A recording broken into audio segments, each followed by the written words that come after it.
सर्वेभ्यो नमो नमः। हम कर रहे हैं स्वर संधि के भेदों की चर्चा।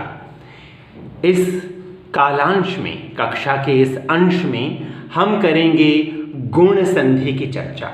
तो आइए प्रारंभ करते हैं गुण संधि से संबंधित नियमों की जानकारी का कार्य। अदें गुणः, अ ह्रस्व अ और ए और ओ गुण संज्ञा युक्त होते हैं। गुण संधि युक्त ये वर्ण स्वर होते हैं। अर्थात जब अ या आ के बाद ह्रस्व ई या दीर्घ ई आ जाते हैं तो दोनों के मेल से ए, अ या आ के बाद ह्रस्व उ या दीर्घ उ आने पर दोनों के मेल से ओ की प्राप्ति होती है।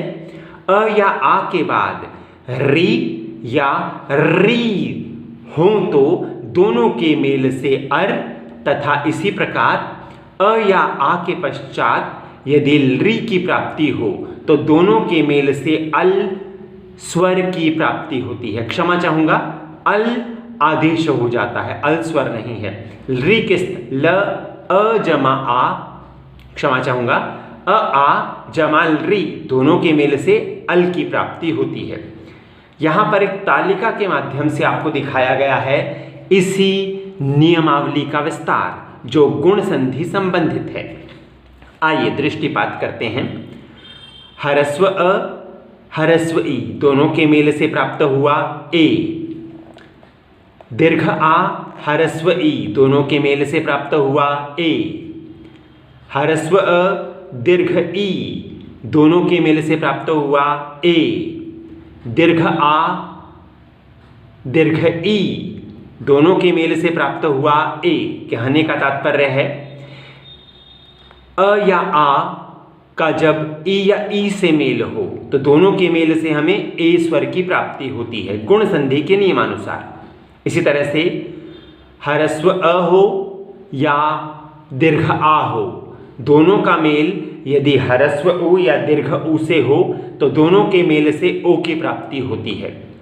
जैसे आप देख पाएंगे ह्रस्व अ ह्रस्व उ ओ, ह्रस्व अ दीर्घ उ ओ, दीर्घ आ ह्रस्व उ ओ, दीर्घ आ दीर्घ उ ओ। ह्रस्व अ या दीर्घ आ दोनों में से कोई एक स्वर हो और बाद में ह्रस्व री या दीर्घ री होने पर दोनों के मेल से हमें प्राप्त होगा अर।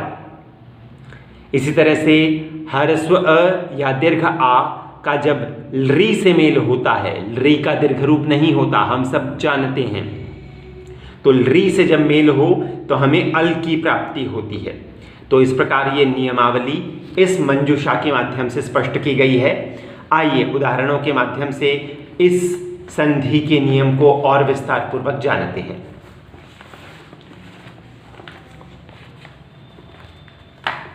सबसे पहले ह्रस्व ई और ह्रस्व अ, ह्रस्व अ पूर्व पद के अंतिम वर्ण के रूप में और ह्रस्व ई उत्तर पद के प्रथम वर्ण के रूप में यदि हमें प्राप्त हो जाएं तो दोनों के मेल से हमें प्राप्त होता है ए। न जमा इदम, न का अंतिम वर्ण है अ और इदम का प्रथम वर्ण है ह्रस्व ई, तो अ जमा ई प्राप्त हुआ ए, रूप बन गया नेदम। दर्शन जमा इच्छा, दर्शन का अंतिम वर्ण है अ, इच्छा का प्रथम वर्ण है ह्रस्व ई, तो दोनों के मेल से ए, दर्शनेच्छा। इसी तरह से धर्मेन्द्रः, नरेन्द्रः, देवेन्द्रः, उपेन्द्रः, सुरेन्द्रः, भूपेन्द्रः, गजेन्द्रः, बालेन्दुः। आगे बढ़ते हैं। ह्रस्व अ जब दीर्घ ई से मिल जाता है तब भी हमें ए की प्राप्ति होती है। गुण संधि का ही नियम है ये। नर जमा ईश्वरः, नर का अंतिम वर्ण ह्रस्व अ, ईश्वरः का प्रथम वर्ण दीर्घ ई, दोनों के मेल से प्राप्त हुआ ए, रूप बन गया नरेश्वरः। परम ईश्वरः, परमेश्वरः। राम जमा ईश्वरः, रामेश्वरः। गण जमा ईशः, गणेशः। नर जमा ईशः, नरेशः। भूप जमा ईशः भूपेशः, योग जमा ईशः योगेशः।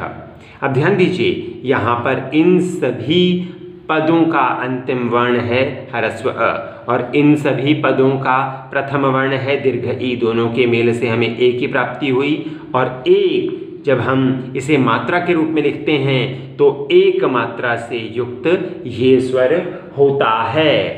आइए इसे लिखकर बताते हैं आपको और स्पष्टता देते हैं इससे संबंधित एक जानकारी हमें प्राप्त होनी चाहिए कि किस प्रकार से हम ए के लिए एक मात्रा का प्रयोग करते हैं। आइए देखते हैं। ए के लिए जब हम इसे मात्रा के रूप में प्रयोग करते हैं तो इस प्रकार एक मात्रा का प्रयोग करते हैं। ये विशेष रूप से हमें जानना चाहिए। आइए आगे बढ़ते हैं।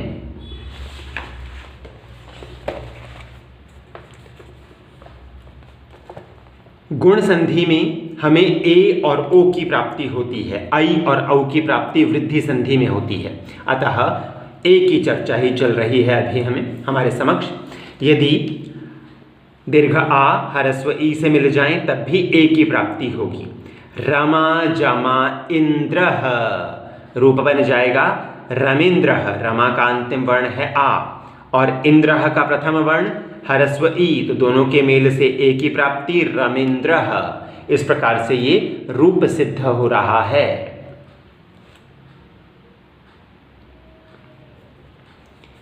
महा जमा इंद्रः महेंद्रः, लता जमा इव लतेव, यथा जमा इष्टम यथेष्टम। जितने भी उदाहरण हैं यहाँ पर इसी तथ्य को सिद्ध करते हैं, इसी नियम को सिद्ध करते हैं कि आ हो पूर्व पद का अंतिम वर्ण और ह्रस्व ई हो उत्तर पद का प्रथम वर्ण, तो दोनों के मेल से ए की प्राप्ति। आ दीर्घ ई के साथ मेल हो जाए इसका तो गुण संधि नियमानुसार तब भी हमें ए की प्राप्ति होती है। उमा जमा ईशः, उमा का अंतिम वर्ण आ, ईशः का प्रथम वर्ण दीर्घ ई, दोनों के मेल से ए की प्राप्ति, रूप बन जाएगा उमेशः। ऐसे ही रमा जमा ईशः रमेशः, महा जमा ईशः महेशः, रमा जमा ईश्वरः रमेश्वरः। इस प्रकार से यह सिद्धि हुई। अब हम देखते हैं ओ की स्थिति को। ओ, जब हम ओ को मात्रा के रूप में लिखते हैं तो इस प्रकार से एक मात्रा के रूप में इसे लिखा जाता है। ये विशेष रूप से समझना चाहिए। तो आइए इसे उदाहरण के रूप में समझते हैं। यदि ह्रस्व अ ह्रस्व उ के साथ मिल जाए तो ओ की प्राप्ति, इसी तरह से ह्रस्व अ दीर्घ उ के साथ मिल जाए तब भी ओ ही प्राप्त होता है। उदाहरणों के माध्यम से इसे और अधिक स्पष्ट करते हैं। वार्षिक जमा उत्सवः, वार्षिक का अंतिम वर्ण है ह्रस्व अ और उत्सवः का प्रथम वर्ण है ह्रस्व उ, तो दोनों के मेल से ओ की प्राप्ति, रूप बन गया वार्षिक उत्सवः। नियम जमा उल्लंघनम, नियमोल्लंघनम, हर्ष जमा उत्सवः हर्षोत्सवः, पुरुष जमा उत्तमः पुरुषोत्तमः, सूर्य जमा उदयः सूर्योदयः। इसी प्रकार से आइए कुछ और उदाहरण। ह्रस्व अ दीर्घ उ के साथ जब मिलता है तब भी हमें गुण संधि नियमानुसार ओ की प्राप्ति ही होती है। तो सागर जमा उर्मिहि, सागर का अंतिम वर्ण अ और उर्मिहि का प्रथम वर्ण दीर्घ उ, तो दोनों के मेल से ओ की प्राप्ति सागरोर्मिहि। जल जमा उर्मिहि जलोर्मिहि, चंचल जमा उर्मिहि चंचलोर्मिहि, नव जमा ऊढ़ः नवौढ़ः नवोढ़ः। अब यहाँ ओ की प्राप्ति हो रही है। शिर जमा ऊर्ध्वम शिरोर्ध्वम, एक जमा ऊनविंशतिः एकोनविंशतिः, 19। आपको ध्यान होगा ये हम प्रयोग करते हैं और इसके और नियम पढ़ते हैं। अब हम और उदाहरणों की जानकारी प्राप्त करते हैं। अब दीर्घ आ ह्रस्व उ से मिल जाए तब भी ओ की प्राप्ति। गंगा जमा उदकम, गंगा का अंतिम वर्ण आ, उदकम का प्रथम वर्ण उ, ह्रस्व उ, तो दोनों के मेल से ओ की प्राप्ति, रूप बन गया गंगोदकम। महाजमा उत्सवः महोत्सवः, महाजमा उदयः, महोदयः। ये सभी उदाहरण किससे संबंधित हैं? पूर्व पद का अंतिम वर्ण आ, उत्तर पद का प्रथम वर्ण ह्रस्व उ। अब ध्यान दीजिएगा, यदि दोनों तरफ दीर्घ हों, आ जमा उ, तो भी ओ की प्राप्ति। गंगा जमा उर्मिहि, गंगोर्मिहि, ओ की प्राप्ति। यमुना उर्मिहि, यमनोर्मिहि, दया जमा उर्मिहि, दयोर्मिहि, महाजमा उर्मिहि, महोर्मिहि, लता जमा ऊर्ध्वम, लतोर्ध्वम। अब अ या आ यदि री से मिल जाएं, दीर्घ या ह्रस्व, तो अर की प्राप्ति। तो वसंत जमा ऋतु, वसंत का अंतिम वर्ण ह्रस्व अ, ऋतु का प्रथम वर्ण री, ह्रस्व री, तो दोनों के मेल से अर की प्राप्ति। वसंत जमा ऋतु, वसंत ऋतु। ध्यान दीजिएगा, हम क्या बोलते हैं इसे? वसंत ऋतु। ये गलत है, हमारे पास री तो रहा ही नहीं, री अब यहाँ पर नहीं है, री के स्थान पर र हो गया और अर की स्थिति आ गई है, तो रूप उच्चारण इसका कैसे होगा? वसंत ऋतु। ग्रीष्म जमा ऋतु, ग्रीष्म ऋतु। देव जमा ऋषि, देवऋषि। सप्त जमा ऋषि, सप्तऋषि। ब्रह्म जमा ऋषि, ब्रह्मऋषि। हेमंत जमा ऋतु, हेमंत ऋतु। परम जमा ऋषि, परम ऋषि। राज जमा ऋषि, राजऋषि। ऐसे ही यहाँ पर ध्यान दीजिएगा, यदि दीर्घ आ ह्रस्व री से मिल जाए तो भी अर। महाजमा ऋषि, महर्षि। वर्षा जमा ऋतु, वर्ष ऋतु। इसी तरह से यदि अ आ री से मिल जाते हैं, अ आ जब री से मिल जाते हैं तो क्या स्थिति बनती है? तो अल की प्राप्ति होती है। मम जमा ऋकारः, मम का अंतिम वर्ण अ, तो ऋकारः का प्रथम वर्ण री, तो दोनों के स्थान पर हो गया अल, रूप बन जाएगा ममलकारः। तवल ऋकारः, तवलकारः। ये स्थिति हमने देखी गुण संधि की, जिसमें हमने ए, ओ, अर और अल की स्थिति को देखा, किस प्रकार से ये बनते हैं। कुछ अपवाद भी हैं गुण संधि के ही, आइए उनकी चर्चा भी एक बार कर लेते हैं। कुछ अपवाद ऐसे जिनके कारण से गुण संधि का नियम नहीं लगता, वहां वृद्धि संधि हो जाती है। आइए देखते हैं।